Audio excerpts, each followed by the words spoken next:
Hi, and welcome to the Firebase Security Crash Course. This course has two goals. One, for you to have a general understanding of how to secure your Firebase application and to make sure that you're locking down every feature to only the people that should have access to it. And the second one is for you to have a checklist to come back to when deploying a new application and make sure that your new app is fully logged. Throughout this course, we'll go through every part of your Firebase application and see what we can do to make it more secure. We are going to cover Firebase Authentication, where we'll see how to use authorized domains for your application. We are also going to go into our GCP credentials and see what our API looks like, how can we edit it, how can we create restrictions, either what access our API has or where we can access it from. We'll also go through the Firestore database, where we will check our Firebase security rules and see how to create functions in our rules, how our rules works, what we need to take into consideration there, and so on. We'll cover a little bit about data structure and the difference between thinking about security before you start coding and thinking about security after your application is ready and you cannot modify your database structure. Then we'll go into cloud storage, where we are going to see how to store files in our bucket, how we can secure that bucket so that only a certain type of files can be added, so that only a certain type of people can use them. We are also going to see how to create signed URLs so that you can create temporal URLs for your information and so on. And lastly, we're going to go into Firebase Cloud Functions, where we are going to talk about how we're going to secure those functions. We'll explore the different methods of communication, like if it's a server-to-server request, or how we can secure a client-to-server request. Note that there are no UI frameworks here because this is about Firebase as a whole, and we're going to talk more about Firebase security than about whatever client you want to use to communicate with Firebase. Before we get started with the course, just make sure you have a Firebase application created and that you can connect to it from any front-end application you want.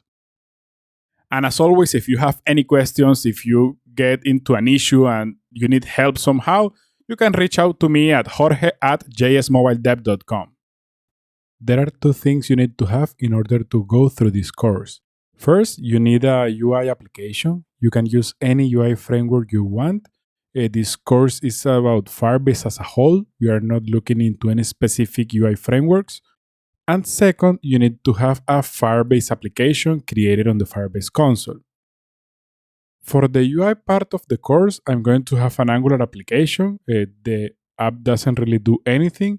I just created a new app with ng-new, and this is the stock-based template that Angular brings by default. To prepare our application for this course, we are going to go into the terminal, and we are going to type npm install Firebase. After Firebase is installed, we are going to go to the app component, and in here we are going to import Firebase from Firebase/app. Then we are going to create a helper function called start Firebase, and in here we are going to call Firebase.initializeApp, and to this initialize app we are going to pass our credentials. To find our credentials, we are going to go into our Firebase application. We are going to click the little engine icon here next to Project Overview, and we're going to go into Project Settings. Once you're in the settings, you're going to scroll down to your application, and in here between CDN and config, you see that it's going to give you almost the same data. You're going to grab this config object with your credentials, and you're going to paste it inside the initializeApp method. And that's it. Our Angular application is connected to our Firebase application.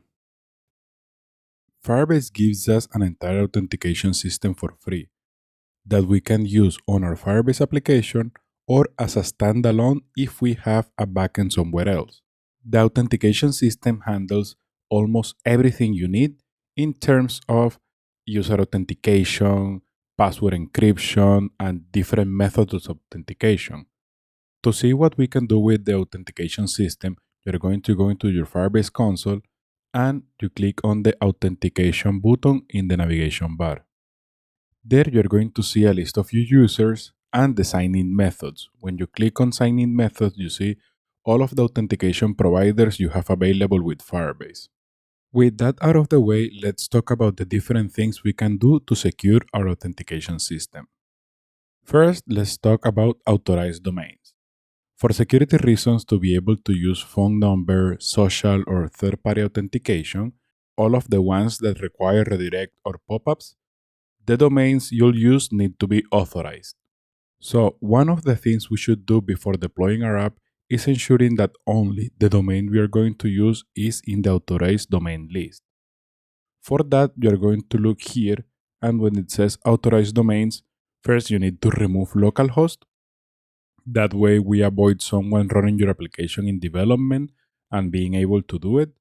And then you're going to click Add Domain, and you're going to add the domain for your page. For example, let's say this is going to be jsmobiledev.com. These two domains you have here, they are for your application. These are the default domains that Firebase gives you. We just added our domain as an authorized domain to perform auth operations. But what about something like email authentication? An attacker with enough experience could load your application and use Chrome DevTools to find your Firebase credentials, use them in their project locally, and add users to your Firebase application. And depending on your database security rules, they will even write or read information to your database. There's no need to panic. You can also lock your API key too, and that way it can only be used from your domain. And for that, we are going to open a new tab and we are going to navigate to the GCP console. That's console.cloud.google.com. Once the page loads, you're going to click on Select a Project and you're going to find your Firebase project. Then, in the navigation bar, you're going to find API and Services, and you're going to click on Credentials. You're going to see that here we have, in the API keys, we have a browser key auto-generated by Firebase. And if you look at that key, it starts with AIZA. If you go back to your Firebase application and go into the project settings, you're going to see that that's the same API key we get from the credentials. Now, when you click the Edit API Key icon, you're going to be taken to the detail page of this specific API key. So first, let's understand what application restrictions are. They are restrictions that we put on our API key saying, okay, you will only work in this application. For example, we can lock our API key so that it only does a query to Firebase from our domain. Or if you're using a native application, we can lock it so that it only receives queries from that application's specific package. That way, if I get your credentials and load them into my environment, I will get an error whenever I try to access one of your Firebase services. To restrict our API to be used only for a certain domain, we're going to go down to Application Restrictions here, and we're going to select the option HTTP Referrers, Websites. Once you do that, a new space will open in the app, and you'll see the button that says Add Item. Click it and add your domain name there. So for example, here in the referrer, I'm going to use example.com. I click Done. Let's take a moment here to save our changes. It says it should take around 5 minutes to propagate your changes. Once the changes are propagated, you can test this by going into your application, and in the code you can try making any type of call to Firebase. So for example, here if after we initialize our application, we do something like firebase.auth.create user with email and password, and like we are just going to create a new user, we're sending the email, we are sending a random password, and we click save. You'll notice that when it tries to post this to Firebase, it's getting a 403 error. You see? And it says, here's the message, auth internal error, it's 403, requests from this domain are blocked. Now let's go back to edit our application key. And here you need to be careful about how you add domains. For example, there are three use cases that we should account for. First, we want to give access to all of the routes or a domain to have access to Firebase. We do that by adding our domain and our domain with a wildcard like this. For example, if I do HTTPS, this would be, let me make this a little bigger. This would be my domain, and I could be able to add my domain here. But if I want all of the pages on my website to be able to access my API key, then I need to add a wildcard, and it will be like this my domain slash and the star. This will say, okay, everything behind jsmobiledev.com is allowed here. If you are also serving unprotected content without an SSL certificate, which you shouldn't, you also need to add it here. So for this use case, you would do the same. It would be http jsmobiledev.com, and then again you go and type http jsmobiledev.com slash the star. This is going to say, okay, both HTTPS and HTTP calls for my domain are allowed. Second, if you don't have a redirect from when the user types www and make it look like this, then you are going to also need to add your domain here, but with the www in the beginning. And it's the same thing, www and then the one with the star. You see how the list of domains starts populating here? So here I will recommend two things. First, always serve your content, serve your application through HTTPS. That way you can remove those two here. And also you can do with your domain provider, you can create a redirect and make sure that every time someone types www.yourdomain.com, that they are redirected to your domain without the www. That way this also can go away. The second use case we need to account for is when we have a subdomain. So for example, let's say here I'm also serving an admin application. So it would be something like this. And same, if I want this, I'll add it. And then if I want to add all of the routes behind that subdomain, I also need to add the wildcard. And the third use case would be, okay, but what if I don't have one subdomain? What if I have many? For example, let's say you have an application that uses different tenants and each of them have their subdomain. For that, we can actually delete those and we can use also wildcards. So for example, I want to say, okay, any subdomain of jsmobiledev.com can be allowed, or I want to say any subdomain can be allowed, but also any route inside of that subdomain can be allowed. And you see, in the end, it would look something like this. These four rules right here are telling you anything behind, like any route at jsmobiledev.com has access, and any subdomain of jsmobiledev.com has access. After you're done setting up your application restrictions, it's also a very good idea to set your API restrictions. API restrictions tell Firebase which Google APIs your API can access.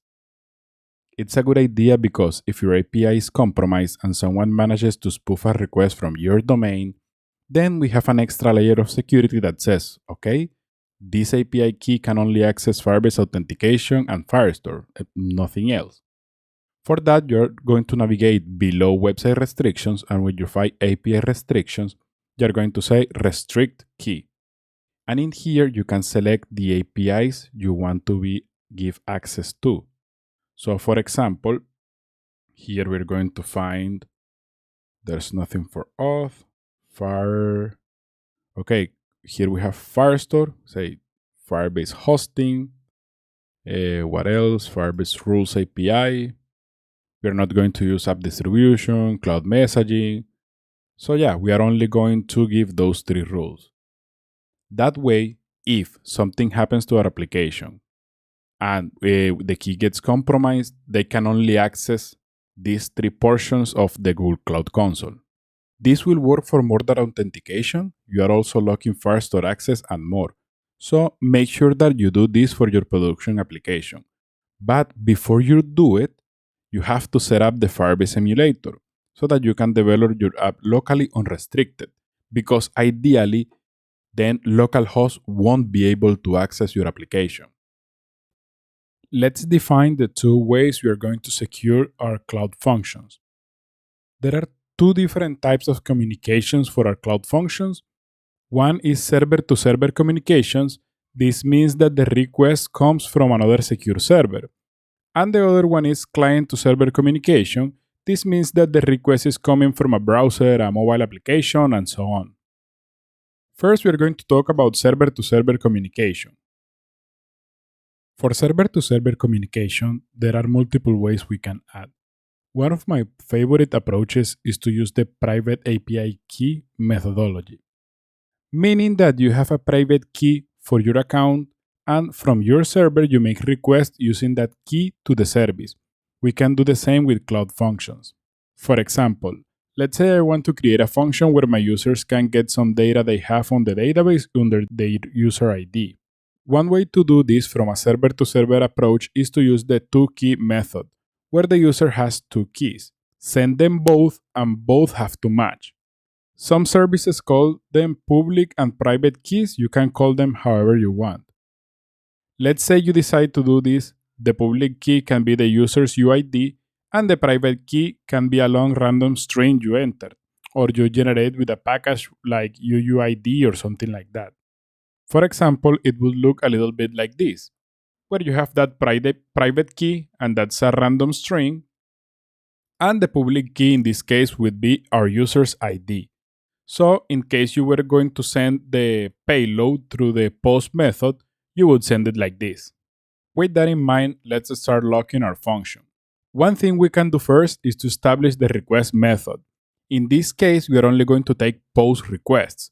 So we can create a conditional here that checks, okay, is the request method a post request? If not, just return an error. After we've verified that it's indeed a post request, we are going to go ahead and get both the private key and the public key from the payload. Remember that our payload looks like this. Then we are going to use that public key to get the user from the database. For that, first we need to import the Firebase admin. And once we have imported the Firebase admin, we can call the function here and say, okay, our user profile is going to be equal to whatever we get from the collection users slash and the public key. Then we are going to make our first security check. Okay, did we find any users with that public key? If the user exists in the database, let's move forward. If the user doesn't exist, then we're going to return the function and say, okay, this is an unauthorized request. There was really no user with that ID. After we verify that the public key returns a user, then we need to match. Okay, but was the user returned the same user? So do they have access to that private key? So here we're going to check if the data we got back from the database has that private key property and that private key property matches what we are getting in the payload. Remember that the payload looks like this. Then we are going to say, okay, then this is an authorized user performing the request. If not, again, we are going to send an error because this is an unauthorized request. After we pass all of the security checks, we are going to say, okay, then with that document I have from the database or whatever it is that you wanted to get the user back, I'm going to send it. All of the checks passed, so now you can have your information. Okay, a couple of notes here. First, if you are using this approach, you need to make it extra clear for your users that the request needs to come from another secure server. If they use this in the UI side, then anyone with access to the browser dev tools can get both of their keys and access their application. Second, this makes sense mostly where the account belongs to one person or one organization, where everyone has the same access to everything. If you need to do things like store a log of the user that performed the action inside of the organization, then this approach is not ideal. For that, we have a different approach, and it's using Firebase Authentication here in the admin SDK. The other way to communicate with our functions is client-to-server communication. This means that the request will come from usually a web browser or a mobile application and things like that. To start securing this, the first thing we'll do is to create our functions. Let's say, for example, that we want to create a post endpoint where whenever we send some information, it will add something to the database. Let's say I have a functionality in a courses platform so that registered users can save their progress in the courses. And I have an HTTPS function called reset user profile that this will let the users call the function. It removes all of their progress from Firestore to give them a kind of start from scratch kind of field. The first thing we need to do is to create the function. Then we are going to also check, okay, is this function being called from a post request? If yes, let's move forward, and if not, let's just block it right here. Then we are going to get the authentication token. When we are talking about client to server communication, we usually send the authentication token in the header. Firebase supports the bearer token in the header of the request. So we are going to get the token from there. We're saying that the ID token, this is a string, it's coming from the request headers, the authorization header, and we are going to get the token from that bearer authentication header. Then, if we don't find any token there, then this is an unauthorized request and we must break here and return saying there was an error, we cannot move forward. Then if we did find the token, we are going to call one of Firebase authentication functions. We find it in the authentication portion of the admin and it's called verify ID token. Here we pass the ID token that we got from the authentication header and we listen for errors. If there was an error decoding the token, then we return the error because that's an unauthorized request. If everything went well, then here's where we perform the logic of our application. Here we ask, okay, there is a decoded ID token, and that token has the UID property, so we are going to get the user for that token, and if there is a user, then we will perform the logic. Here you can call Firestore, you can reset the user's database, whatever you want to do. Here you know that that user is who they say they are.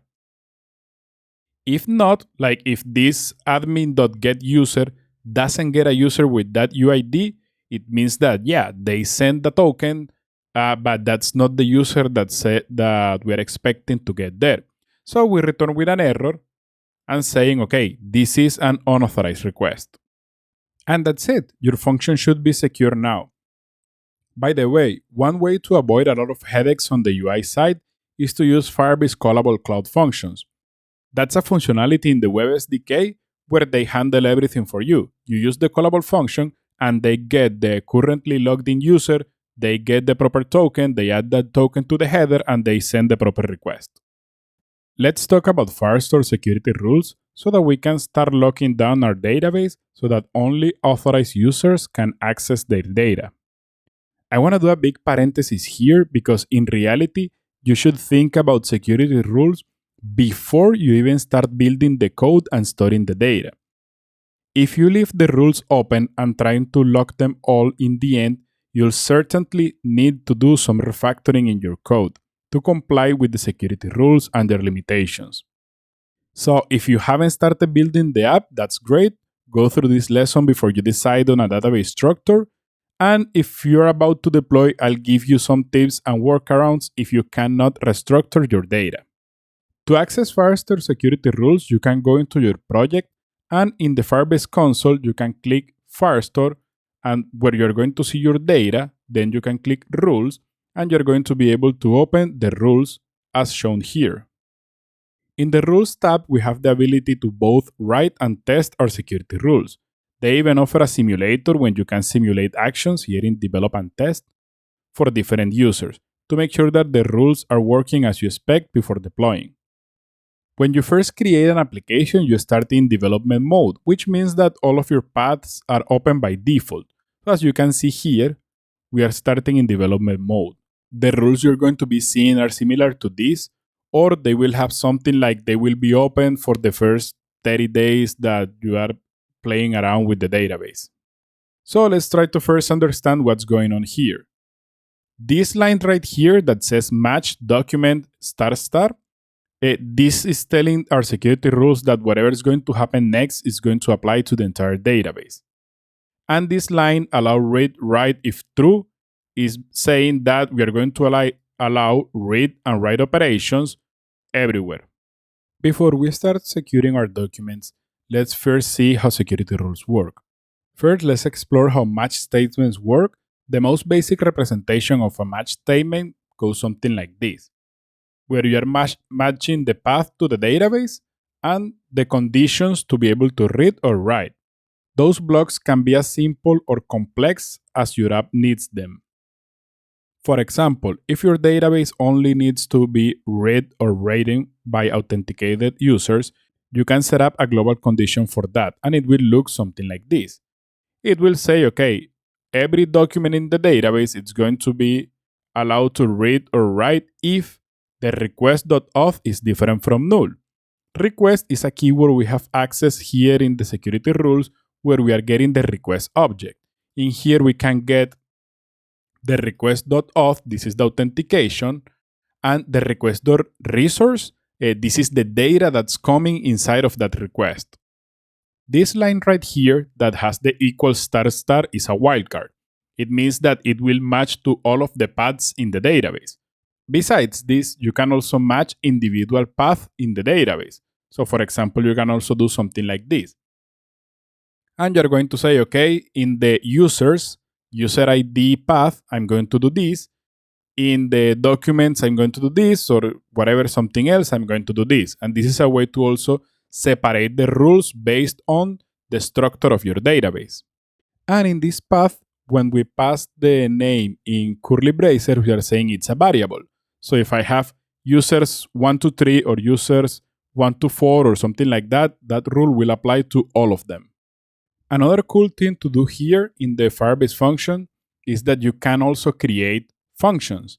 So if, for example, you find yourself asking for the requested user a lot, you can transform that into a function, and you can say function is requested user, and then wherever you are doing the actual check, you can replace it with the function call.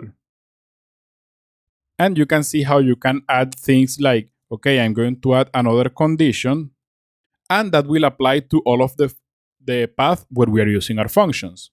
And lastly, before moving into the specific documents, you can also separate read and write conditions in their own lines.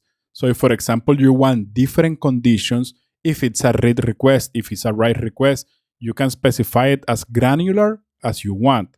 So for example, they allow us to get both get and list. List is to get a list of documents from a collection, and get is to get a specific document from that collection. And the write operation, we can break it down into, am I creating the object, updating the object, or deleting the object? And we can set different conditions for each one of those. Okay, now to get into the specific of our database, for writing conditions go hand in hand with structure in your database. For example, the client SDKs are all or nothing, means that fetching data, if you want to get one document, you get the entire document. You cannot get partials. So for example, if a document has 20 properties, you'll get those 20 properties back. You cannot tell Firestore, I only want this or that property. Because of that, it's a good idea to separate public from private information. For example, let's say you have a user's collection, and inside each user's document, you store their private API key, just to give you an example. Then the user document would look something like this. It has first name, last name, whatever other properties, and the API key. Now, the issue with that is that if you want your user to be able to see other users in the database, like for example, if they have a friends list, when you fetch the users, you'll get the name with the other properties, like that secret API key. For that, it is a good idea to separate that private information. So there are two ways to separate it. You can put it in a different collection or store it in the user's subcollection. If the information is only pertinent to the user, it's a good idea to have it in a subcollection. So instead, our data or our document would look more something like this. The base collection or the root collection of users has the first name and last name, and whatever private subcollection we have in the database has an API key. We can also represent that here in data. Let's say, for example, we have the collection users, and we have the first user. It has first name, and it also has last name. We save that, we go to the user, and inside the user document, we can start a subcollection, and this will be the private data, just to give you an example. And the first document will be the API key, and we can give the value of whatever it is we had there. With this, we can have the user's document with the public collection inside of the document. And then all of the private collection can be part of subcollections. This is because when you fetch a user, you only bring the root level document. You don't bring any of the subcollections unless you specifically call for them. And then having this kind of structure, we can go back to our security rules, and let's replace all of this. And we can say, okay, so I'm going to go into my database and I'm going to match the user's ID, and that user document is going to have these properties. So we're going to allow read or write operations if the user is an authenticated user. But that private subcollection, we call that private data, it's going to have a different rule. So we are going to allow read or write operations here if is same user. This is same user is a function. It's taking the user ID, and what it does is going to check, okay, is this an authenticated user? Yes. Then it's going to check, is the user making the request the same user of the document we are trying to get? If this matches, then yes, this is the same user profile, so it will get access to that part. Okay, let's say you want to add some more extra information to this, and that you want that not only is same user has access to this API key, but that you have a platform admin that you also want them to have access. You can do something like in your database, you can have a different collection. Let's call it platform settings. And inside of platform settings, we are going to have a document called admin, or this is going to be the ID of the document. And in here, we are going to add two fields. For example, this can be the UID, and this is going to be the ID of the admin of the platform. And the other one can be the email, and this can be like jorge@jsmobiledev.com. So now we have in a separate collection, we have the data for the platform admin. So now we can go back to our security rules, and we're going to add another function here. This function is going to be called isPlatformAdmin. And what this function is doing is saying, okay, first let's check if the request is there. So this is an authenticated user. Then it's going to use the get function from Firestore to get to that path. It's going to get to database, inside our database, platform settings/admin. And it's going to check if the data for that document has the UID property, and that property is equal to the user making the request right now. Then that means that the user that's trying to access that document is our platform admin. We can add this isPlatformAdmin function here in the conditions too. So we're going to say this document is going to be available for the owner of the document, or if we have the platform admin. Another thing we can also do is to base our rules on properties on the document itself. So for example, let's say we have another collection, and in that collection we want to see if we can read the documents. And we have public and private documents. So public documents are open to everyone. We can say that you can read or write to this collection if the data inside of the document is public. Notice that here we are using resource instead of request. That's because if we do request.resource.data, we are not really checking the data itself in the database, we are checking the object that's coming in the request. And since that request comes from a client application, you could modify it to have something else. So what we do instead is we say, okay, you are going to edit document, I don't know, 123 in the database. So we are going to check not with the request you are sending, but we're going to check with the resource itself. So the actual document in the database. And these are all ways in which you can secure your data. But what happens when your database is ready and you cannot make any changes? Like your application is ready for production, you first built everything, and now you're trying to secure as much of it as you can. Like, I get it, I've been there in the past. If you don't think of security from the beginning, it makes things a bit more complicated, but not impossible. Let's say, for example, that you have your users stored a little bit like this. So you have a users collection and you have the user's ID and you have first name, last name, and role. Then, technically speaking, you could have security rules that look like this. And this looks okay. It says, okay, we are going to match the user ID if the user is the same user or if it's the platform admin, then you can let them read or write the user profile. So they technically work and can protect you from regular users, but as soon as a user wants to attack you, your app can be compromised. Why? Because the isSameUser function takes the user ID from the request. So it checks that it's the real user that's performing this request, that's performing the condition. But if I, as a user, have access to edit my user profile and the role is there, like nothing is stopping me from changing this user to a role of admin. And then the request will succeed and I will be given an admin role. For that, there is something we can do. Let me just move this over here and I'll explain it. So we can separate the rules. We can say, okay, we are going to allow you to read this document if you are the user that created this document. So if this is you, or if you are a platform admin. For creating the user profile, we're going to say, okay, only the platform admin. And you can see it says, is same user. It checks if the same user is the one performing the request. And is platform admin checks if the user has the role of admin. Then for delete operations, we are going to say the same. Okay, we want only platform admins to do that.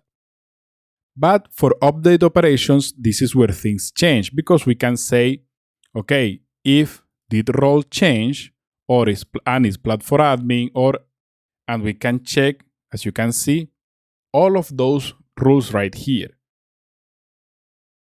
What is this did change role? This is a function. And this is something that Firebase lets us do.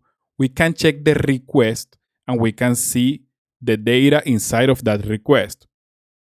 This diff right here is going to check between the data that's coming in the request and the data that is currently in the database. And we have a changed keys function that let us check, okay, has any of the properties I'm going to say in this array changed? So has the role property changed? Is the role property that's coming in the request different from the one that's in here in the database? So if this is correct, like if the roles changed, it will break and it will create an error for the user and it won't let them change. So if the user updates their profile and they change their first name or last name, we are good. But as soon as they try to modify this role property, then it's going to throw an error and it won't let them perform the request. When it comes to cloud storage, there are a few things we can define that we can secure in our storage bucket. We can decide who gets to upload files. We can decide who can read those files, like partially. I'll get to that later. We can block certain file types from being stored in the bucket. And we can also create temporal URLs that expire whenever we want. With that in mind, let's begin. We're going to go into our storage console and we're going to look for the rules tab. In here, you're going to see that you have the default security rules. They are open. It says that everything you want to upload, like read or write from the storage bucket, is possible. Since you are paying for everything that gets uploaded to the storage bucket, I believe that there are two restrictions you need to enable right away. First, make sure only authenticated users get to upload files. We can do that replacing the code here with something like this. And this says that everywhere in the bucket, you are going to be allowed to read the files or write to the bucket if you are an authenticated user. That way, you make sure that only users that are authenticated in your application can upload those files. In here, what match all paths mean is that all paths inside the bucket will be covered by this rule. We can do something different like user slash user ID. This means that we're going to have a folder called user because here the path is a folder structure. And inside that, we are going to have multiple other folders and they are going to have the ID of the user that's creating the request. So this user ID is a variable. So user slash 123, user slash 456, they are all going to be covered by this same rule. This is only going to match at that level, so those folders. But if you want the rules to cascade and apply to all of the folders inside of those folders, you can also do here like this and do all path equal star star. And this is a wildcard that's going to say, okay, inside of the folder users, we have a folder called, 123, and everything that is inside 123 is going to be managed by these rules right here. The second thing I believe you need to log right away is to only allow the users to upload a certain size for files. So for example, if I say here that we need authenticated users and that the request.resource.size, so this is the size of the resource is the file, it's going to be less than 124 by 124. This is 1 megabyte. The size is stored in bytes, so it's basically 1024 bytes times 1024 bytes, that's 1 megabyte. Here we can also log for the path using these variables. So for example, let's say that this folder belongs to a specific user and we want to check if the user that's going to read or write from that folder is the owner. We can append a new rule and it's going to be if the request.auth.uid is equal to the user ID, then we are telling it that the same user that's sending the request is the one that owns this folder. So we are going to allow that request to pass. We can also use functions here to make things more readable. So we're going to replace this and this is going to do the same. But you see that here I'm taking the path and it's user ID. And then I'm asking is folder owner and I'm asking restrict file size to 5. So when we look at the functions we have is folder owner takes the user ID and then checks if the authentication is different from null. And if the request.auth.uid is equals to the user's ID, then yes, this is the folder owner. And then I have a function called restrict file size and it takes the size in megabytes. And it takes and it says, okay, is the file's size less than whatever you send here? And if those two match, then it passes the request. If not, it blocks it. Now we can talk about who can read those files and partially. And what do I mean by partially? It's that here is where things get a bit tricky. There's mostly one way to read data from the client. You need to get the file's download URL. To get it, you use the Firebase client of preference. Let's say, for example, here I'm using the Web SDK, so I can create a function like this called getDownloadURL.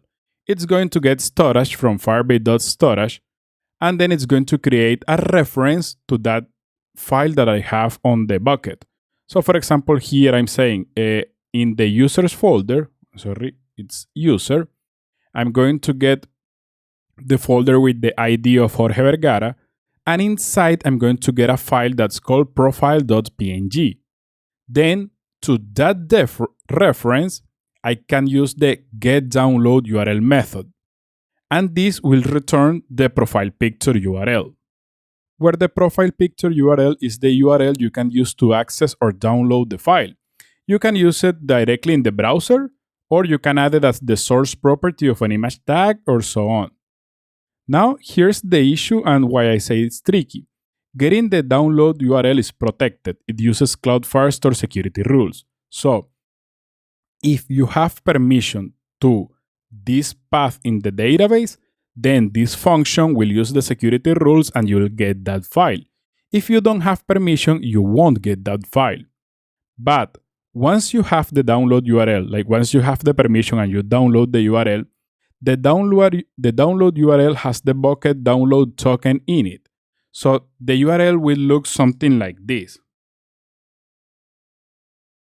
where you have Firebase storage, Google APIs, and you're going to have the path to the file. This includes information about your bucket and things like that. And then you have a token. That token means that whoever has the URL can access the file. The token can be revoked through the Firebase console, but besides that, it's a public token for people to use. So here you mostly have two choices. First, you don't store the download URL anywhere, and every time a user needs it, they can click the button to get it. It uses this download URL function, and it's good because you will get the authentication, you will get all of the rules, all of that by default. Or second, if it's something that's not really that important, you can use the download URL method and you can store that in the database, whatever URL you get in return. And then you make sure that the place you store it can have the same kind of permissions set in Firestore that you use in your storage rules. Also, remember that there are files you want to have public, as in images you're displaying in your app and things like that. So don't block public files from download. Whichever route you take, either using this get download URL or storing the URL in the Firestore database, is up to you. I usually prefer the second one, as if I have the download URL stored in Firestore, I can always access it even if offline. And I can cache the image to make sure it works. Okay, now we are going to move to another one of the important things to block, and we need to be able to block file types from being stored in our bucket. One thing you want to make sure is that people aren't using your storage bucket to hold malicious code. For example, what happens if I store a JavaScript file and then send the download link to people? Whenever they click that link, the JS would run inside their browsers. To restrict this, one good idea is to tell your security rules that types of file you are going to allow. For example, if you are only going to allow them to store sales receipts in image and PDF format, you can use the security rules to tell the app to only allow PDF and images. For that, we can use the request variable that we have here that holds the resource that's the actual file, and in there we get the metadata of the file. So for example, if we implement it here, we can change it like this. And notice that we are passing the first two same functions. It says restricted file size is folder owner, and we are checking for those. But we are adding a new check that's called is allowed file. And when we check that function, we see, okay, here, if the request.resource.content-time matches image/JPEG or PNG or WebP or TIFF or application/PDF, then those are allowed. And if it matches one of those, move forward. If it's not, like if it's an HTML, CSS, or an SVG file, a JavaScript file, it will block the request and the person won't be able to store that file inside of your bucket. Another option we have is to create temporal URLs. Those are links that expire after some time. We can set the time from a couple of minutes up to 7 days. This is a server-side operation. Since the token is different, it generates a Google Sign token. For that, we can use Cloud Functions. So we're going to create an HTTP function where you pass the file's path and expiration time, and it returns the temporal URL. So our function will look something like this, and we are initializing the admin application. We are getting Firestorage, and the payload we are going to send to this function is going to look something like this. we are going to say the file path. This is a string that it's going to say, okay, so here's the path to the file that I want to create the URL for. And this other variable, expiration time in minutes, is going to say, okay, I want this file to expire in 10 minutes, 100 minutes, 20 minutes, and so on. So after this, we are going to get the properties out of the body for our function to be able to work. And we are getting file path from request.body.filepath and expiration time in minutes from request.body.expiration time in minutes. And we are saying if this doesn't come in the request, then default it to 15 minutes. You could also here send a bad request error, but I just think that for the sake of the example, I'm going to set a default. After that, we are going to use the storage SDK to create a signed URL with a custom expiration date. As you can see here, we are saying that, okay, to get the signed URL response, we are getting from storage, we're going to get the bucket, we're going to get the path to this file, and then once we are on the file, we're going to use the getSignedURL method. It takes the action read, write, delete, or resumable. We're going to say a read because this is just a permission to view the file, and we're going to set the expiration time. Here we're saying, okay, this is expiration time in minutes, so we need to multiply it by 60,000 milliseconds. And this is the current date, so right now, plus whatever we send here in minutes. And it will create the signed URL. The response for the signed URL is a string with one value inside. And that value is the asset URL. So that URL you got here, like this is the signed URL you can now send to your users. And your users will be able to use that URL for the amount of time that you set. As soon as that time or that expiration time hits, then the URL will no longer work.